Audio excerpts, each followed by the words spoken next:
Alright, I am beginning yet again, and I'm going to build those rings up in the same way, but we're going to use another technique this time that we have not used yet. So still alternating soap and ink. I still have some of that swirly excess from my last prints floating in my water, and I'll switch it up a little bit this time. Just going to reload my brushes and make a second ring. And watch how it instantly pushes my first rings out of the way as this fresh batch of ink and soap expand because they're so saturated. Expand nicely over the surface of the water. Alright, and the technique that I'm using this time is I'm going to take an instrument like this skewer, and I'm going to run it through the ink on the surface of the water. And even finer than the skewer is just this very thin piece of paper that I sliced, and I'll run that through as well. Just different ways of disturbing that water and creating these ripple effects that give us that swirling marbled look.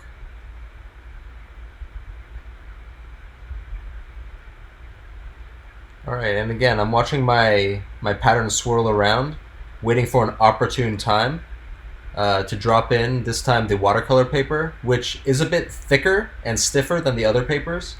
So I'm worried it may not lay as nicely into the water. So I'm really trying to just ever so gently drop it down. And I'll really let this one soak in because it's a little harder on the surface than the other papers. And slide it out, and then again rinse it off. Alright, and I bring over the rinsed product for you. There it is, swirling around in all its glory, and I'll blot it dry. And when I get started on my next print, I'm going to load the ink into my water in a different way by flicking the ink, tapping my brush and flicking the ink right onto the surface of the water, really loading up that surface. And I'm going to do the same with my soapy water, tapping my paintbrush to flick it onto the surface. So I disperse the ink and then I disperse the soapy water. And I'm going to use my tool again to really swirl this water around. So creating a lot of movement, all directions, swirling around in that water. And this creates sort of what I think of as the stereotypical marbled paper look of that very uniform swirls and spirals all over the paper with not necessarily a lot of contrast between light and dark. But I will use the copy paper for it, which I think is the lowest quality of paper that I'm using today, and in all honesty, I don't have much hope for how this copy paper will turn out with the print. So, slide it out, and I'll rinse it off again. So, it looked pretty good, and you know what? I am super impressed with the copy paper. It came out way clearer than I thought it was going to, and it is pretty light, but it may be hard for you to see because it's still pretty wet, but the marble pattern came out very clear, and I am super impressed. So, good for you, copy paper.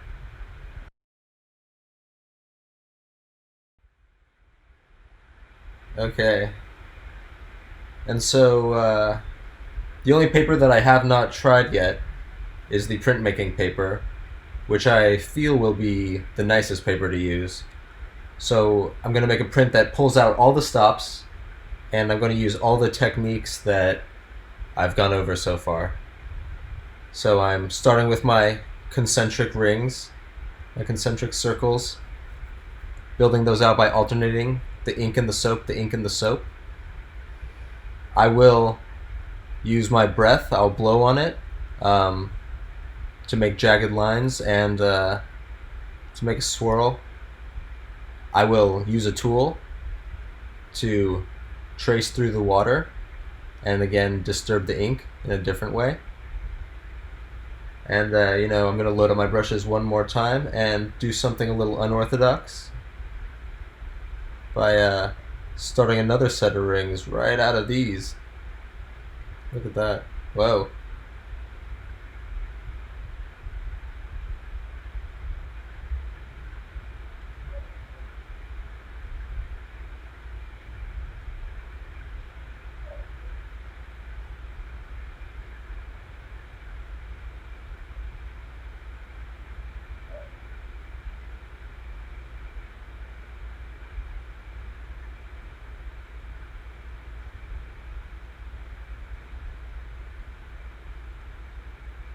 Really, there's a million different patterns to make, and no print ever turns out like the one before it or the one after it.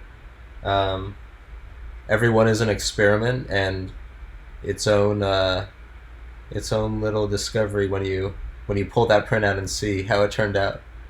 So I have those jagged lines from blowing, and I flicked some of that soapy water in. I have a little bit of a swirl going now, if you can see. Starting to move some of that ink around the bin. I'm going to use my tool to trace out some shapes. Really disturb that water, get it swirling around. I love the swirl. And then again, look for an opportune time to drop in my printmaking paper. Again, I drop it from the middle, try to touch down the center of the paper first, and then let the sides fall in. Really let that paper soak in. I just poke down the corner there. And then slide it out and immediately rinse it off. And let me bring it around to show you that final product. The print with all the bells and whistles on the printmaking paper. Beautiful. Alright, and as I promised, a tiny container. So, if you don't have a container as big as I had, no big deal. Just cut down your paper so that it fits in there. And the small container, it really takes a lot less ink, as you'll see, because that surface area is so much smaller. It really fills up a lot quicker, and the rings really get pushed a lot further together. So I'm going to build another tiny set of rings here, and then I have a tiny piece of paper cut down so that it would fit inside of this container, and I'm going to make a little Suminagashi print. So here we go,